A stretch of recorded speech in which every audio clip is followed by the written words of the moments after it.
The bass from Vantablack's subterranean floor was a physical weight, a vibration that thrummed through Niall Carter's ribs like a second, frantic heartbeat. Neon lights in electric blue and violent pink swept over the room, painting her deep brown skin in shifting, iridescent hues. She stood at the edge of the marble floor, her deep blue evening dress clinging to her curves like a second skin. To anyone watching, she looked like royalty. To Niall, she felt like a fraud. Every pulse of the music reminded her of the clock ticking back at her office. She wasn't here to dance. She was here to salvage a legacy. Behind her expressive eyes was the mental image of a stack of bankruptcy filings and the red ink of a predatory lawsuit. She was a world-class architect, a woman who built monuments of glass and steel, yet tonight she was an interloper in a brutalist paradise, searching for an investor who didn't want to be found. Niall adjusted a stray coil of her voluminous, natural hair, her posture upright and composed despite the tension coiling in her gut. The socialites around her moved with the unbothered ease of those who never checked a bank balance. They were the hunters, she was the trespasser. Seeking air, or perhaps just a moment of silence away from the suffocating scent of expensive gin, Niall slipped through a set of heavy, velvet curtains. The public floor's roar died instantly, swallowed by the thick, soundproofed walls of the restricted wing. The air here changed. It grew colder, smelling less of sweat and more of bergamot, cedar, and the sharp, metallic tang of gunmetal. Her heels clicked with solitary precision against the stone as she pushed through a heavy door marked private, expecting a balcony or a fire escape. Instead, she stumbled into a rooftop garden that shouldn't have existed this deep underground. The silence was absolute, broken only by the faint hum of a high-tech filtration system. Standing by a glass railing, framed by the jagged Seoul skyline, was Park Min-seok. He was impeccably groomed, his black suit blending into the shadows, his sharp, angular jawline set in a mask of unreadable power. As he turned, the light caught the dark, intricate dragon tattoo winding up his neck. It pulsed with the movement of his throat, a silent warning of the danger he represented. Niall didn't flinch. She let a mocking smile play on her full lips. "Is this where you come to hide from your personality?" she asked, her voice steady and sharp. Min-seok didn't blink. He crossed the space between them with the measured grace of a predator, invading her personal space until he was looking down into her alert, defiant gaze. He leaned in, his voice a low, lethal vibration against her ear. "This is where I come to decide who lives," he whispered. "And you, Niall Carter, don't belong here." "Hello, family. Welcome back to our channel. Would love to know where you are watching from. Kindly drop it in the comment section, and also if you are new here, do well to subscribe to our channel." Now let's proceed with the story. The silence in the rooftop garden was so absolute it felt heavy, a stark, vacuum-like contrast to the rhythmic violence of the club below. Niall Carter stood her ground, her deep blue gown shimmering under the moonlight like a calm ocean hiding a storm. Her heart was a frantic bird trapped in her chest, but she refused to let her breathing falter. She was an architect. She understood structure, and right now, she was studying the structure of a man who looked like he was carved from obsidian.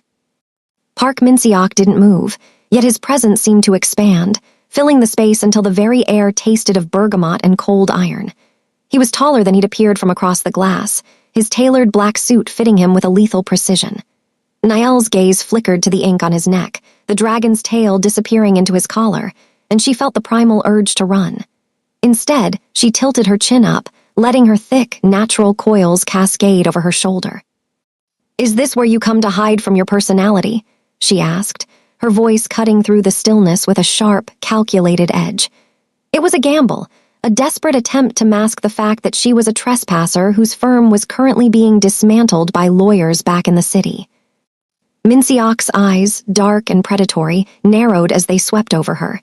He didn't look at her like a man admiring a woman at a club. He looked at her like a strategist assessing a sudden, unexpected flaw in his perimeter. He took a single step forward, and the distance between them vanished. Niall refused to flinch, even as his shadow swallowed her whole. "You have a sharp tongue for someone standing on a ledge," he whispered, his voice a low, gravelly hum that vibrated against her skin. He leaned in closer, his face inches from hers, invading her personal space with the effortless control of someone who had never been told no. Vantablack isn't a playground for the curious Niall Carter. It's a graveyard for those who think beauty is a shield. The mention of her name sent a cold jolt of electricity through her. She hadn't introduced herself. She was a ghost in this city, a woman who built walls but lived behind none. "You know who I am," she breathed, the mocking veneer finally showing a hairline fracture. Mincioc's gaze lingered on her full lips, then traveled back to her expressive eyes. His expression remained a mask of calm, dominant unreadability. He reached out, his hand hovering near her neck without touching it, the dark ink of his tattoo pulsing with the heavy rhythm of his pulse. "I know you are a woman who builds monuments for people who will never love her, and I know that tomorrow your legacy becomes ash," he said, his words a chillingly accurate summary of her private ruin. He leaned in even further, his breath ghosting over her ear. "You don't belong here, architectural consultant, but now that you've walked into my garden, you'll find that I don't believe in exits. I only believe in acquisitions." He pulled back, the intensity of his stare pinning her to the spot. Niall felt the weight of the moment shift. The mockery was gone, replaced by a terrifying realization. She had come here to save her firm, but she had walked directly into the lair of the only man who could either rebuild her world or burn it to the ground. As Mincioc turned back to the skyline, dismissed her with a flick of his wrist, Niall knew her life had just been rewritten in his ink. The morning sun filtered through the floor-to-ceiling windows of Carter and Associates, but it offered no warmth to the sterile, quiet office. Niall sat at her mahogany desk, her fingers tracing the jagged edge of a final foreclosure notice. The Architect of the Year plaque on the wall felt like a tombstone. She had spent the night scrubbed clean of the blue silk and the scent of Vantablack, but the low, lethal vibration of Park Mincioc's voice still echoed in her marrow. The glass doors of the lobby didn't just open, they seemed to surrender. Niall looked up as the air in the room suddenly pressurized.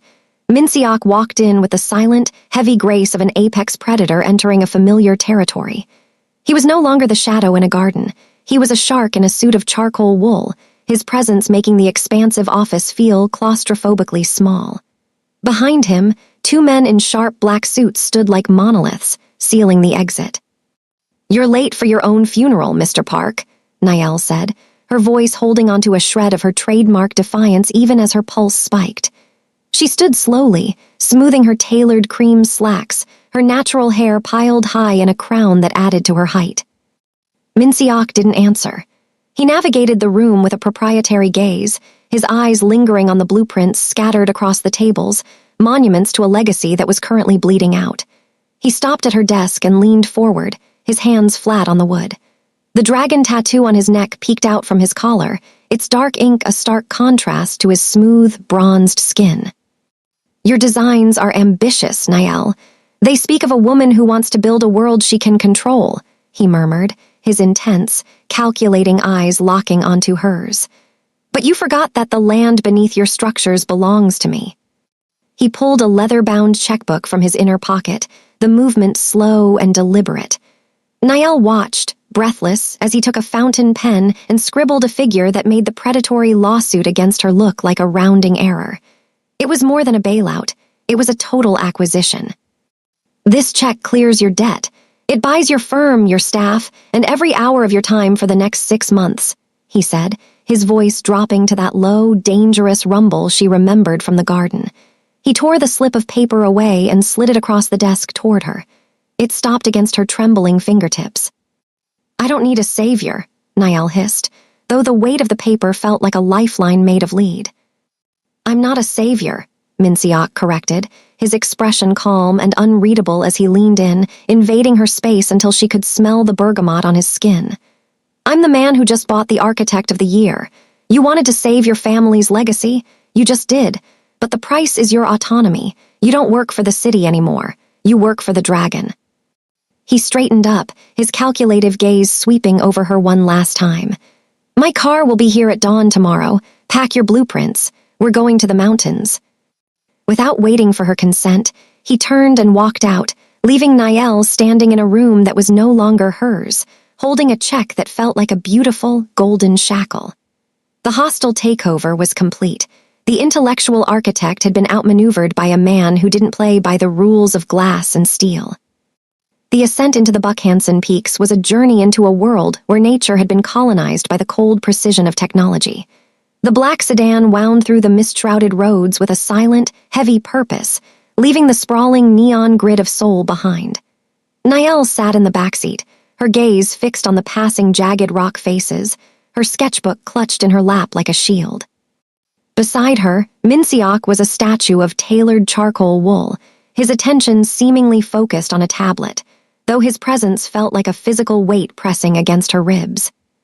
When the fortress finally emerged through the fog, it didn't look like a home, it looked like a dare. Built of black slate, reinforced glass, and brutalist concrete, the structure was carved directly into the mountain's spine. It was a masterpiece of architectural arrogance, overlooking the world with 1,000 electronic eyes. "This is the dragon's lair," Min Seok murmured as the iron gates groaned open, his voice a low vibration that seemed to match the hum of the car's engine. Or at least, the skeleton of it. They stepped out into the biting mountain air. Niall's deep blue coat fluttered in the wind, but her eyes were already scanning the perimeter with the professional detachment she used to survive. She noted the thermal sensors, the reinforced support beams, and the way the glass was angled to prevent long-range surveillance. It was impressive, but to her trained eye, it was incomplete. Min Seok led her through the massive obsidian doors into a great hall that felt more like a cathedral dedicated to control. The interior was a labyrinth of sharp angles and shadow, with light provided only by recessed LED strips that pulsed like a digital heartbeat. He stopped at a massive slate table where a holographic projector flickered to life, bathing the room in a ghostly blue glow. A three-dimensional map of the estate hovered between them. "Your previous clients wanted beauty, Niall. They wanted monuments to their vanity," Min Seok said, stepping into her space until the scent of bergamot and cold rain enveloped her. He gestured to the glowing blue lines of the fortress. "I don't care about beauty. I care about survival. My rivals believe there is no place on Earth I can hide. I want you to prove them wrong." Niall looked at the blueprint, her mind already racing with structural flaws and blind spots. "You want me to build you a cage," she whispered, her expressive eyes meeting his calculating gaze. "I want you to make it unbreakable," he corrected, his voice dropping to a dangerous, intimate rumble. He reached out, his hand hovering just inches from her shoulder, the dragon tattoo on his neck pulsing with a life of its own in the blue light. "You are the architect of the year. Redesign the security protocols. Map every hidden tunnel, every reinforced wall. If a single breath enters this house without my permission, it is your failure." Niall felt the weight of the golden shackles tightening. She was no longer just a consultant. She was the architect of a king's sanctuary. She looked from the holographic map to the man who now owned her firm, her home, and her time. The mountain was silent, but as she picked up the digital stylus, she realized she wasn't just building a fortress for Min Seok. She was building the very walls that would keep her trapped at his side. The following week, the fortress transitioned from a construction site to a nerve center. The air in the mountain estate was no longer filled with the sound of drills, but with a heavy, pressurized silence that Niall found far more taxing. Min Seok had summoned his inner circle, the men who managed the jagged edges of his empire, and for the first time, Niall was forced to step out from behind her blueprints and into the light of his dangerous reality. She stood at Min Seok's side in the formal dining hall, her deep brown skin glowing against the cream silk of her blouse. The table was a sea of dark suits and impassive faces, a gathering of men who looked at her not as a world-class architect, but as a curiosity, a temporary fixture in their master's life. Niall felt their gazes like needles against her skin, but she kept her posture upright, her natural curls framed by the sharp geometry of the room. Min Seok didn't introduce her. He didn't have to. His hand rested possessively on the back of her chair, his tattooed fingers a constant, silent mark of ownership.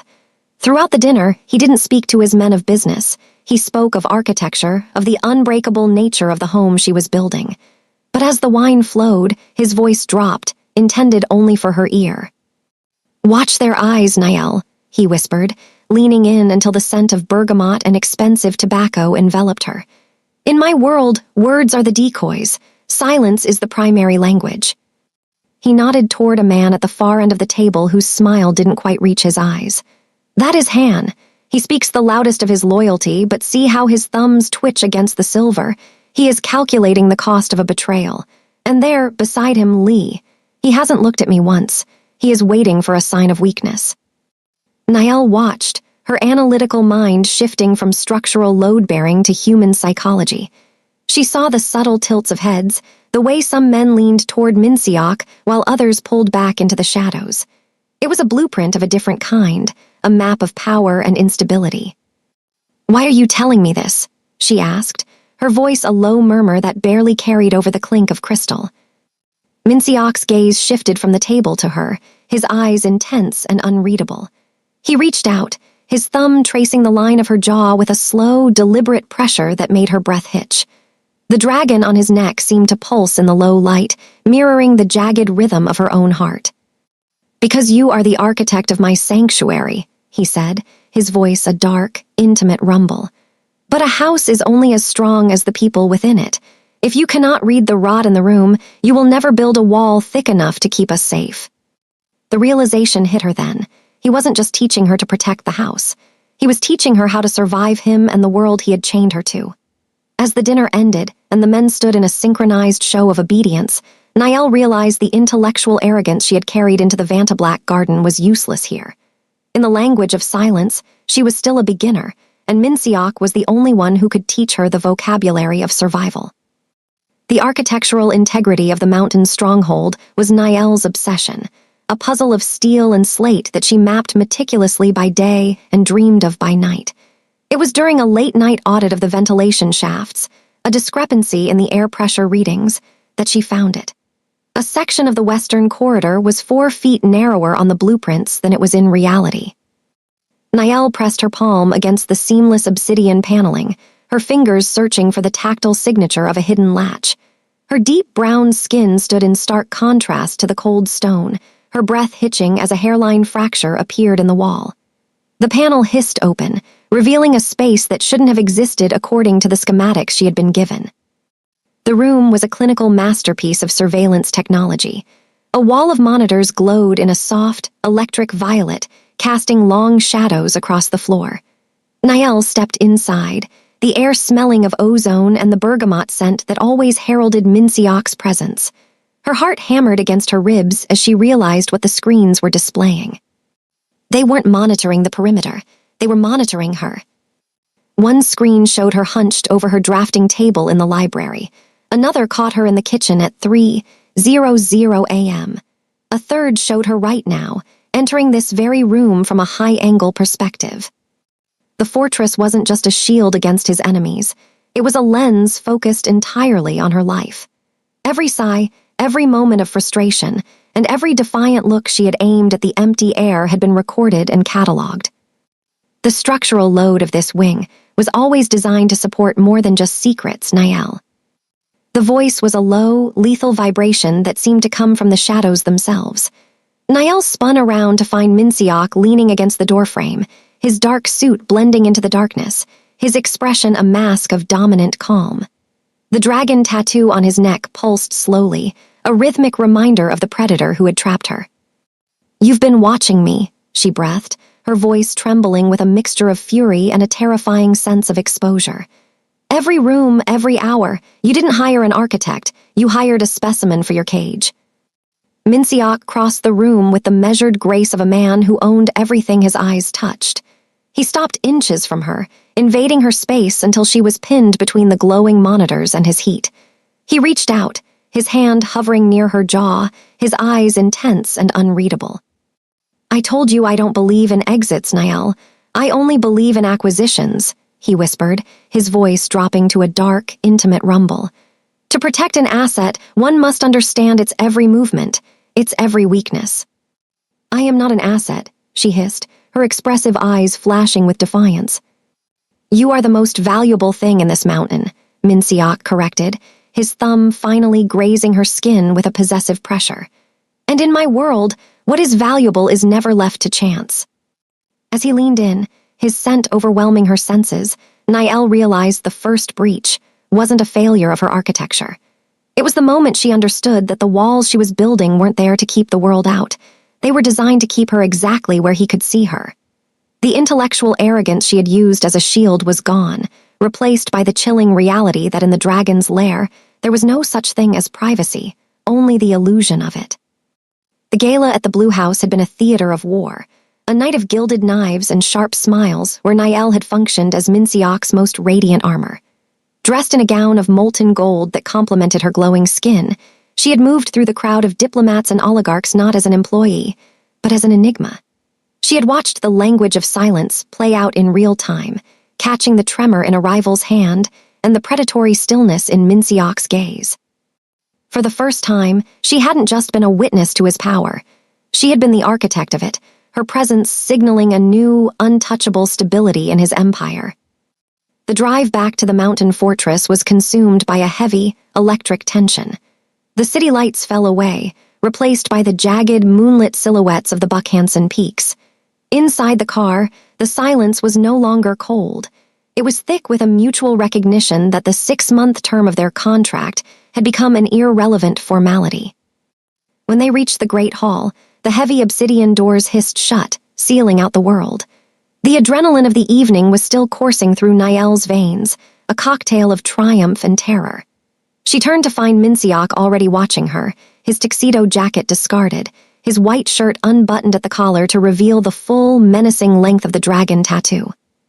"You were perfect tonight," he murmured, his voice a low, lethal vibration that seemed to pull the oxygen from the room. "I was doing my job," Niall replied, though her voice lacked its usual bite. She stood by the massive slate table, her hand resting near the holographic blueprints she had spent months perfecting. "The contract states I am to provide aesthetic and strategic support. I simply—" Mincioc moved with a speed that defied his calm exterior, closing the distance between them until her back was pressed against the cold edge of the table. He didn't touch her, but his heat was a physical barrier. "The contract is paper, Niall. What happened tonight was blood." He leaned in, his scent of bergamot and wood smoke overwhelming her senses, his eyes dark with a hunger that wasn't for power. "You didn't protect me because of a debt. You did it because you've realized that my world is the only one big enough for you." Niall looked up at him, her expressive eyes searching his for a lie she couldn't find. The intellectual arrogance she had used as a shield for so long finally crumbled. She realized then that she wasn't a prisoner in this mountain. She was the only person who truly understood the monster who ruled it. The unspoken contract wasn't about architectural consultation or debt repayment. It was a mutual surrender. "I don't belong here," she whispered, echoing his words from their first meeting. "No," Mincioc agreed, his hand finally coming up to cup her jaw, his thumb tracing the fullness of her lower lip with a feral tenderness. "You don't belong here as a guest. You belong here as the heartbeat of this house." When he kissed her, it wasn't a question. It was a hostile takeover of her soul. Niall didn't fight him. She pulled him closer, her fingers tangling in his hair, realizing that the walls she had built to keep the world out had finally become the sanctuary she never knew she needed. The golden shackles hadn't broken. They had simply transformed into something stronger. As the physical wall between them shattered, Niall knew the exit strategy she had dreamed of was gone. Replaced by a dark, permanent kingdom, she was no longer afraid to rule. The aftermath of their surrender brought no peace, only a sharpened sense of the knives being honed in the dark. The mountain air grew colder as winter's first breath clawed at the black slate of the fortress, and within the halls, the atmosphere shifted from the heat of passion to the clinical chill of preparation. Mincioc did not bring Niall flowers or jewelry to mark their new reality. Instead, he brought her a set of classified structural requirements and a fresh roll of vellum. He led her to a secluded corner of the master wing, behind a reinforced mahogany bookshelf that she had designed to be purely decorative. With a coded sequence, the shelf slid back to reveal a hollow core of raw, industrial concrete. It was a scar in the middle of her masterpiece. "The aesthetic of this house is yours, Niall," Mincioc said, his voice a low, gravelly vibration that resonated in the small space. He stood behind her, his heat a familiar weight, but his eyes were fixed on the empty void. "But the survival of its heart is mine. I need you to design a sanctuary within the sanctuary, a place where you can exist when the rest of the world is burning." Niall looked at the cold concrete, the reality of his life finally stripping away the last of her architectural fantasies. She was being asked to design a panic room, not for a client's theoretical peace of mind, but for her own physical survival. The aesthetic of war was a brutal one. It required lead-lined walls, independent oxygen scrubbers, and a communications array that could pierce through any jammer. "You're expecting an attack," she whispered, her fingers tracing the rough gray stone. "I am expecting my rivals to realize that I finally have a pulse," Minciok replied, leaning in until his lips brushed the shell of her ear. The dragon on his neck seemed to writhe in the dim light. "They couldn't hurt me when I had nothing. Now I have you. That makes this room the most important structure you will ever build." As she began to sketch, Niall realized that every line she drew was a testament to the danger she had accepted. She wasn't just choosing a color palette or a furniture layout. She was calculating the blast radius of plastic explosives and the thickness of ballistic glass. She was designing a tomb that doubled as a womb, a place to hide when the monsters Minciok kept at bay finally broke through the obsidian doors. The intellectual arrogance that had once defined her felt like a relic from another life. She understood now that beauty in Minciok's world was merely a thin veneer over a foundation of violence. As she mapped out the hidden entrance and the emergency egress tunnels, she felt a strange, dark pride. She was no longer just building a house. She was fortifying a kingdom. Minciok watched her work, his presence a silent, dominant anchor. When she finally looked up, her alert gaze met his calculating one. "It will be unbreakable," she promised. "It has to be," he murmured, his thumb tracing the line of her throat with a possessive intensity. "Because if these walls fail, the world ends." In that moment, surrounded by blueprints of steel and lead, Niall didn't feel like a prisoner or a consultant. She felt like a general. She had moved past the fear of his world and had begun to master its architecture, realizing that in the dragon's lair, the only way to stay safe was to become the most dangerous thing in the room. The legal vultures didn't wait for the winter thaw to strike. While Niall was buried in the schematics of her survival, a digital courier bypassed the mountain's firewalls, not with a virus, but with a summons. Her former partners at the firm, the men she had trusted to anchor her legacy, had filed an injunction. They weren't just contesting Minciok's acquisition. They were alleging that Niall had embezzled company funds to pay for her mother's care, offering her up as a sacrificial lamb to the city's prosecutors in exchange for their own immunity. Niall stood in the center of the library, the tablet in her hand trembling. The intellectual arrogance that had once been her armor felt like a shroud. She had built skyscrapers, but she had failed to see the rot in her own foundation. "They're selling me out," she whispered, her voice echoing hollowly against the obsidian shelves. "They're using the very firm I saved to bury me." The heavy click of Minciok's heels against the slate floor signaled his arrival. He didn't offer comfort, he offered gravity. He walked to the window, looking out at the jagged peaks of Buckhanson, his black suit a sharp silhouette against the gray mist. The dragon on his neck seemed to darken, its tail winding tighter around his throat as his jaw set in a mask of lethal calm. "In your world, disloyalty is handled with paperwork and litigation," Minciok said, his voice a low, gravelly vibration that made the air in the room feel thin. "In mine, it is handled with finality." He turned, his intense, calculating eyes locking onto hers. He didn't look like the man who had held her in the molten gold of the gala. He looked like the dragon who had built a throne on the bones of his enemies. He reached out, his hand cupping the back of her head, forcing her to look up at him. "They think they can play with what is mine," he hissed, his breath ghosting over her lips. "They think a board meeting is a shield against a monster." Within the hour, the language of silence Niall had been learning became a deafening reality. Minciok didn't call a lawyer. He called a private meeting in the subterranean levels of the fortress. When the monitors flickered to life, Niall saw her former partners, the men who had toasted her success just months ago, sitting in a windowless room, their easy confidence replaced by a primal, sweating terror. Minciok leaned over the console, his presence invading the screen's digital space just as he had invaded Niall's. He didn't scream. He spoke with the terrifying precision of a surgeon. He detailed their offshore accounts, their private indiscretions, and the exact cost of their lives. Niall watched, her soft yet powerful features set in a mask of realization.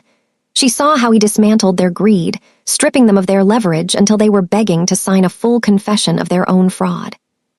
"You don't belong in a courtroom, Niall," Minsiok murmured, turning to her as the screens went black. He traced the line of her jaw, his thumb lingering over her skin with a possessive heat. "You belong here, at my side, where no one can touch you without losing their hands." She looked at him, seeing the monster and the man in equal measure. The betrayal of her peers had severed her last tie to the world she once knew. She wasn't just an architect anymore. She was an accomplice to a power that defied the law. As the sun set behind the peaks, Niall realized that Minsiok hadn't just saved her firm. He had burned the bridge back to her old life, ensuring that the only sanctuary she had left was the one she had built for him. The silence of the mountain was shattered not by a sound, but by the sudden, violent death of the electronics. The soft violet glow of the library monitors flickered and died, plunged into an absolute, suffocating darkness that smelled of ozone and impending rain. Niall froze, her hand still gripping a charcoal pencil. The silence that followed was heavy, the kind of silence that preceded a landslide. Then, the rhythmic thud-thud-thud of high-altitude rotor blades began to beat against the reinforced glass of the Great Hall. The attack was surgical. Explosions rocked the western perimeter, the vibrations traveling through the slate floors and into Niall's very marrow. She scrambled toward the hidden door of her sanctuary, her heart a frantic hammer against her ribs. In the strobe-like flashes of emergency red lighting, she saw the aesthetic of war she had designed finally being put to the test. Niall, the tunnel now. Minsiok appeared through the smoke, his charcoal suit jacket gone, his white shirt stained with oil and something darker. He looked less like a man and more like the dragon of legend, feral, lethal, and desperate. He grabbed her arm, his fingers digging into her skin with a possessive urgency, and shoved her toward the hidden egress she had mapped out just weeks prior. "The tunnel leads to the northern ridge. My men are waiting there. Go!" he hissed, his voice a raw, jagged edge. He handed her a sleek, matte-black handgun, the weight of it cold and foreign in her palm. Niall looked at the open hatch of the escape route, the exit she had dreamed of since the night at Vantablack. Beyond it lay the path back to a world where architecture was just glass and steel, where her name could be her own again. But as another blast shook the foundation, she looked back at Minsiok.